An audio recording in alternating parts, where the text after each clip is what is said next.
ಇವತ್ತು ನಾವು petrol engine ಬಗ್ಗೆ ಬಹಳ ಸುಲಭವಾಗಿ ತಿಳಿದುಕೊಳ್ಳೋಣ. ಪೆಟ್ರೋಲ್ ಇಂಜಿನಲ್ಲಿ 4 ಸ್ಟ್ರೋಕ್ ಇರುತ್ತೆ. Intake, compression, power, exhaust.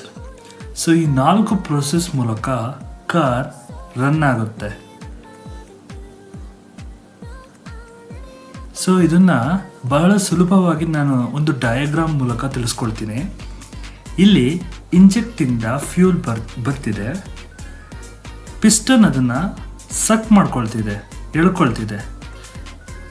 ಅದಾದಮೇಲೆ ಮತ್ತೆ ಪಿಸ್ಟನ್ ಮೇಲೆ ಬರುತ್ತೆ. ಆ ಒಂದು ಫ್ಯೂಲ್ ಇಂಜೆಕ್ಟ್ ಆಗಿರುತ್ತಲ್ಲ ಅದನ್ನು ಕಂಪ್ರೆಸ್ ಮಾಡುತ್ತೆ. ಸ್ಪಾರ್ಕ್ ಪ್ಲಗ್ಗಿಂದ ಒಂದು ಕಿಡಿ ಬೆಂಕಿ ಬರುತ್ತೆ.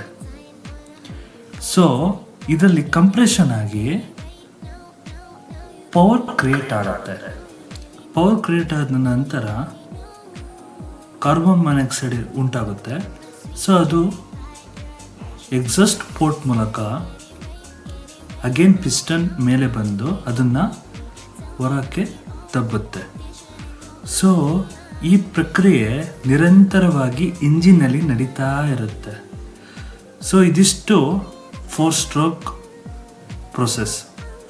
ಮುಂದಿಂದು ನಾಳೆ ನೋಡೋಣ.